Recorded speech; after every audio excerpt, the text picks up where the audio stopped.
Hey guys, welcome back. It is Vortie here, and we're going to be taking a look at some of the things that you guys have been kind of asking. And it's not just you guys, but just like the community as a whole has been kind of looking answers for.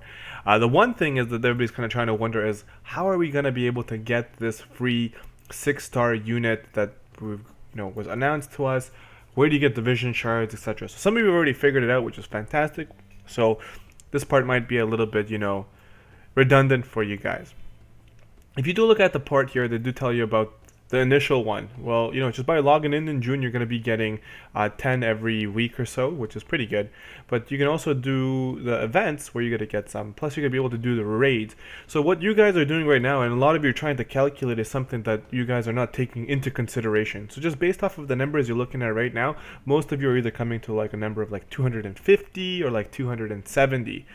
When you're only getting those numbers based off of the raid that we currently have and based off of the logins in June.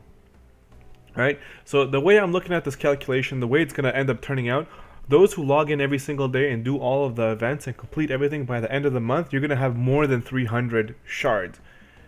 No matter what. And then those shards you're just pretty much going to end up throwing away because you can't really use them unless in the future they bring it again and you can use those shards right away. So personally, I'm probably going to keep them. But let me explain that a little bit more so you guys kind of understand, okay? So I'm going to show you exactly how many I have. So today is Saturday the 3rd. It's about 10 p.m. Saturday, so it's 10 p.m. Eastern. So let me show you what I got. So I've already collected 100, and it's the 3rd of the month. Okay, so we really haven't gone that far, and I already have 100. So the easiest way to kind of show you this is, which most of you have already figured out. If we click on the raid here, and then we go into the rewards, so achievement status, you scroll down here, you're going to see you're going to get 10 here, 20 here, 50 here, and that's it for the raid from here. So that's how you can get your first 100. So that's not 100 obviously, but if you go into here, you go into your quest report, you go into your daily quests, you go to the raid hero area, you will get another 5 here every single day for completing the raid. Alright, so now you guys are thinking, okay, well, we did that math, we calculated all of those things, we're still short. That's where we're getting the 250 or 270, depending on how you calculate it. You guys are assuming that the only event we're going to currently be getting is going to be the raid event. We're going to be getting more events, at least 2 more events we're going to be getting throughout the month, which means you're still going to be getting or having chances of getting the stones some other way. So I'm pretty sure Gumi thought this out. There is not going to be any one single path of you just getting spot on 300. Because if they're giving a free unit, they probably want more people getting the free unit than those that don't get it. Like if you start skipping out and you're gone for like a week, you're probably not going to get them.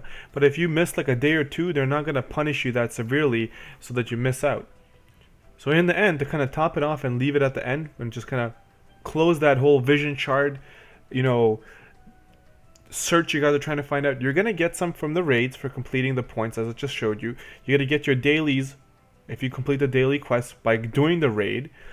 And on top of that, the additional events that are still going to be coming out and the logins, you're going to be getting more than enough of these vision shards to be able to get the 300. So don't go out there freaking out saying you haven't gotten anything. Some of you are saying like, oh, I haven't gotten a single set of shards. Well, if you didn't log in on the 2nd day of June, you probably missed out on that 10. So I mean, like, there has to be a little bit of I guess you can say pre-calculation if you're going to be logging in. You want to make sure you're logging every single month. Or every single day to try and get the additional ones. Then to be completely honest, while we're here, another thing we can look at is this month, the rewards for this month for logging in are incredible. These are some of the best rewards we've gotten. You're looking at, what is this, 4, 5, 6. You're getting 6 summoning tickets for logging in. You're going to be getting tons of lapis for logging in. You're going to be getting 2 5% trust moogles. You're going to be getting gill snappers and triple king mogs. So you're getting the king mogs, which is the 3 king mogs, cactars, which is the really strong boosting ones for your experience. Overall, this is one of the months you really want to try and stay logged in as much as possible. So there should be no reason for you for missing out on those rewards. Okay, so let's close that vision thing off and that. So that's that. That is good. Now let's talk about a gem that might be hidden here that most of you guys might not be aware of. So one of the new characters that we're getting, her name is Yara. So Yada. So what's interesting about this character is her comboing abilities. So essentially is when you start comboing her attacks here, like once she learns kata right here, enables Dragon Foot or Boot Shine to be used once at the start of battle. So once you use one of those moves, the next time there's going to be a new move you unlock. So it's like so you do one, then it unlocks a new combo move. You use that one, it unlocks another one. I believe it's Boot Shine. Don't hold me to it yet till I actually make the video and test it out fully. But it unlocks a move called like Perfect Balance, which allows you to use either Demolition or like the Perfect Punch or whatever 3 times or 4 times back to back, which is insane. This unit is free and hits really hard, has a 40% attack break in her. Like, it's actually a really nice unit. So as you can see here, I've already 6-starred her and I'm trying to get her maxed out so I can test her out and then make a video talking about her because it is a very unique character. As well as like gearing her is not too difficult. She does get 2 free weapons that have 88 attack on them, which is going to be phenomenal. So like I can show you here because you guys are probably wondering like, what do you mean free weapons? Let me show you, man. Under crafting, you go to weapons, scroll all the way down or wherever you have it organized. You're looking for the Guts Knuckle. So Guts Knuckle is right here. It gives you 88 attack. And the thing about the Guts Knuckle is you can actually make 2 of them.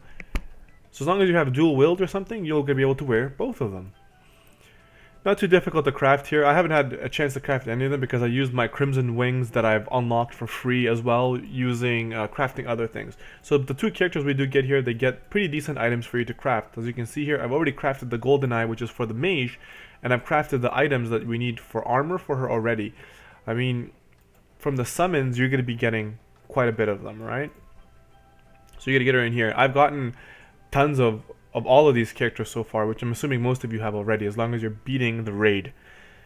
Alright, so that unit, again, I'm going to make a video covering her once she is maxed to take a look at what potential she has. Depending how much I really got to talk about her, I might put the 2 units together and we'll chat about them as well. The other unit that I kind of want to bring light on, which is kind of what people are using right now, is Sakura. Sakura is a free unit that you do unlock from the story just by playing it and being in the Manilia Island. If you don't have her yet, my advice now, more than just pushing to get your Espers, is you want to go get her. For those of you who are struggling on the Titan trial or the Titan raid, she might be your savior, like the unit that's going to save you to be able to beat that event. Is it going to make it like, so you're going to win for sure? Absolutely not. But is it going to give you a fighting chance if you're already doing a pretty good job and you need someone? You're going to need Sakura. Okay? What you really want to use her for is her defensive barrier ability. So it is right where did I say it? There it is. So defensive barrier reduces damage taken for all allies for 3 turns by 20%. Because Titan uses a lot of area attacks. He can attack he can actually attack 10 times in 1 turn. So there is if you play it multiple times, it's always going to be different. He can choose to use Tumult more than like 3 or 4 or 5 or 6 times or 7 times in a turn. I think if he does it 10 times, you're looking at over 10,000 damage to your units if they don't have strong defense. If you have really good defense, you're looking at around 10,000 damage. Unless you have 10,000 life, you're gonna die. I don't care how strong you are, you're gonna get destroyed. So what you want to do is you want to mitigate that as much as possible. Having her defensive barrier up is a must, and it could give you that gateway in being able to make the fight last long enough for you to win. I know a lot of you are saying you don't have chainers, you can't do this, you can't do that. Like most of you are saying, like, oh, I don't have Orlando or Aileen. To be completely honest, I don't think they are needed currently if you have other chainers. By other chainers, I mean someone like, like Chizuru, or having another chainer that you have that's strong enough to be able to maintain that. You don't even have to have 2. You have to have at least 1 unit that can chain.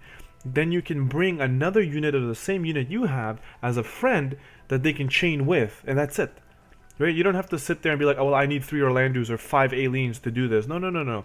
That's technically a cheesing way, but it's really, to be completely honest, it's not the cheesing way, because those people who have those units invested in their time into the game to get those, right? Or invested their lapis to get those units. So in the end, it's not really cheesing because they chose to play that way.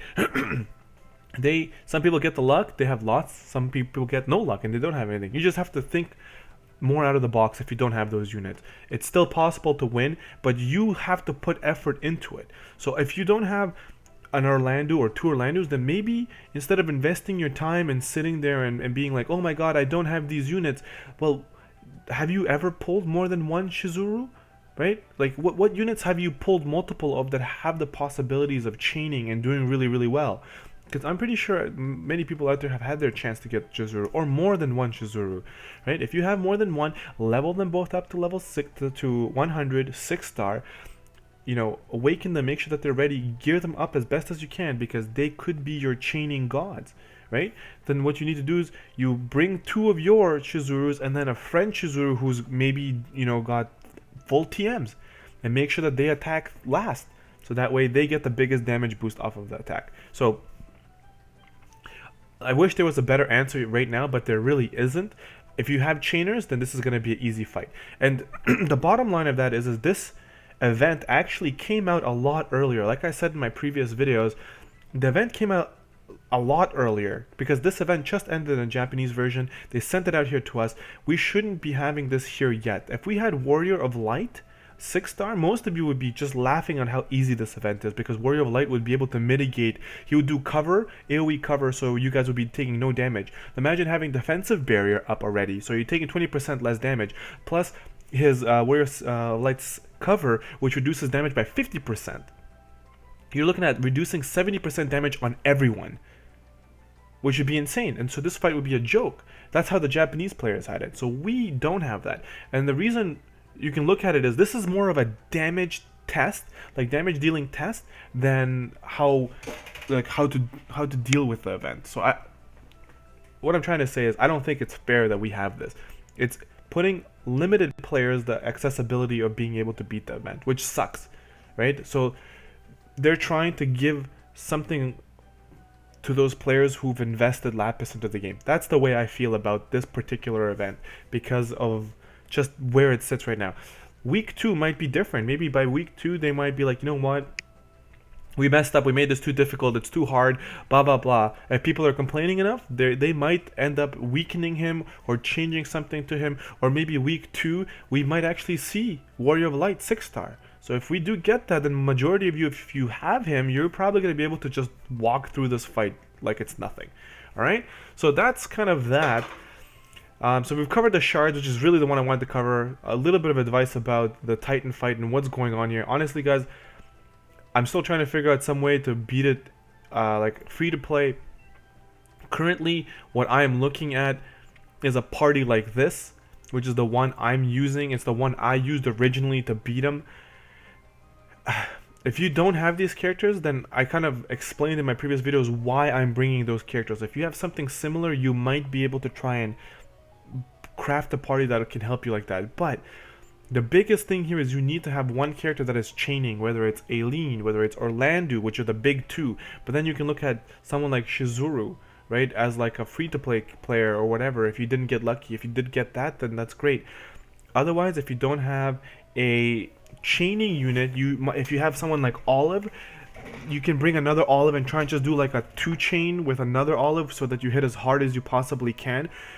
But you need Stone Killer in order to take full advantage of those like units. And if that unit you have like Olive, and you don't have Olive's TM, like a really strong weapon, you don't have Stone Killer, like the actual materia plus Titan to put on them, you're gonna be stuck. And honestly, it's in a position of that as saying is like, you didn't beat the story, you didn't collect the characters, you didn't play long enough, but you're expecting to beat an event that's kind of testing the like, you know, the people who are farther in the game, their capabilities of winning, right? So I'm personally all for everything being as free to play as possible so everybody can beat it, but there's a degree sometimes when they're gonna put something out there that it's just not free to play friendly, and it's been like that now for a little bit. The Trial of Bahamut was the same thing. Could you beat it with a free to play party? Absolutely. But what were you missing? You needed high defense, high spirited characters to be able to beat him as fast as possible, because if you don't, he's gonna really rip through to you because he hits really, really hard. So it takes a little bit of strategy, and that's kind of how this is too.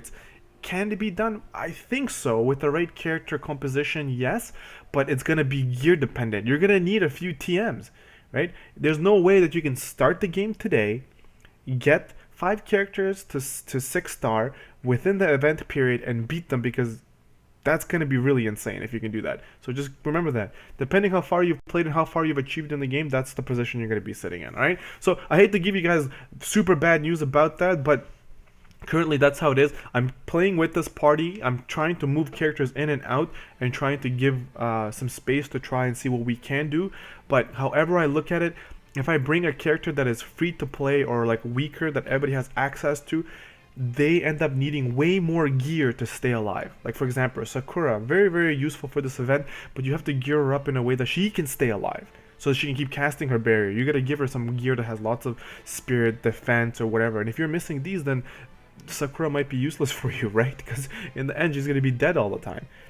Alright, so that's kind of what I'm putting out here. I just wanted to make a video here, just kind of covering those things, letting you guys know, hey, if there is something I can find out for you guys, I will bring it up, I will post it out there and let you guys know. So that's the bad news for today, but either way, I wanted to make sure you guys know that that is what's going on right now. There is still one whole week after this event is, like, you know, gets to its half point. We're gonna see what they do. Are they gonna change it or not? If they do, I will be making a video and letting you guys know exactly what changes they have made and what party you can use to defeat them, so that you guys can actually achieve it. All right, guys, thank you so much for sticking around. If you did enjoy the video or find it informative, let me know in the comment section below. Hit that like and subscribe button, but most of all, let me know in the comment section below how you feel about this. As you guys can see, even though I've beaten the event, I am a little bit frustrated at the fact that there's no real strong good advice I can give to you guys who are not being able to beat this event in confidence that you can beat it, because really you're gonna need pretty good characters, some TMs, if not, you know, a few, to try and be able to beat this efficiently, all of you. And again, even with all that stuff, there's a degree of luck and randomness in order to complete it. I've done it a few times. I've beaten the boss 4 or 5 times. I even brought my one party to see how fast I could kill him with my best party, like the one I did before, and I wiped, because he attacked like 6 times. I think he used Tumlet 6 times, which is 2 turns more than enough to kill all my characters. He overkilled everyone because of bad RNG, and that's just the way it is. Alright, so there's a degree of luck as well. Alright, so if there's anything, and actually, you know what, if you guys do have suggestions in the comment section below for other people, please don't hesitate, let them know as well, because I want to help as many people as I can, and I want you guys as my little subscription community to help each other as well. Alright guys, thank you so much for sticking around. I will see you guys in the next video. This is Vortie, and I'm out of here. Peace! Hey guys, welcome back. It is Vortie here. We're going to be just kind of messing around with Titan a little bit, just kind of chatting.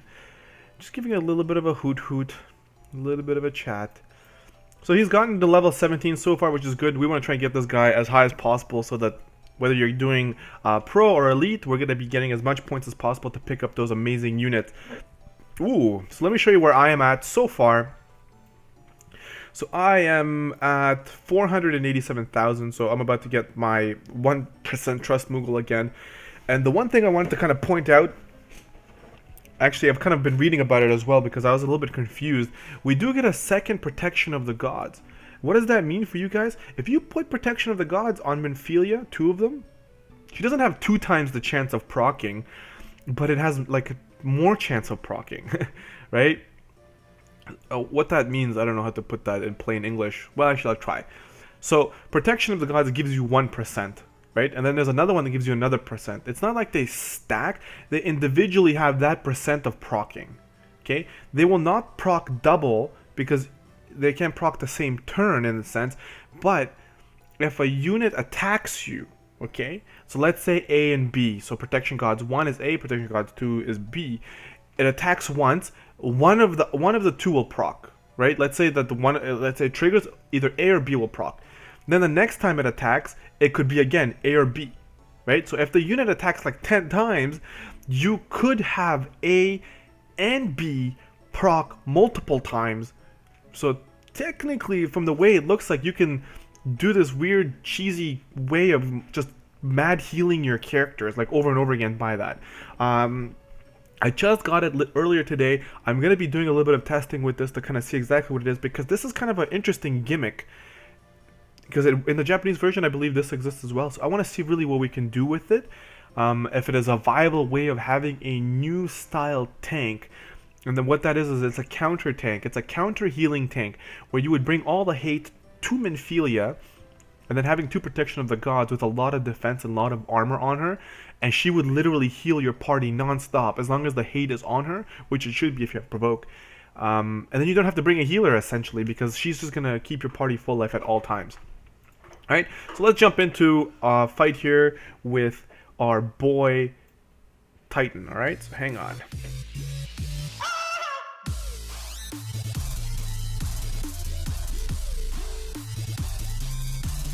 I saw it.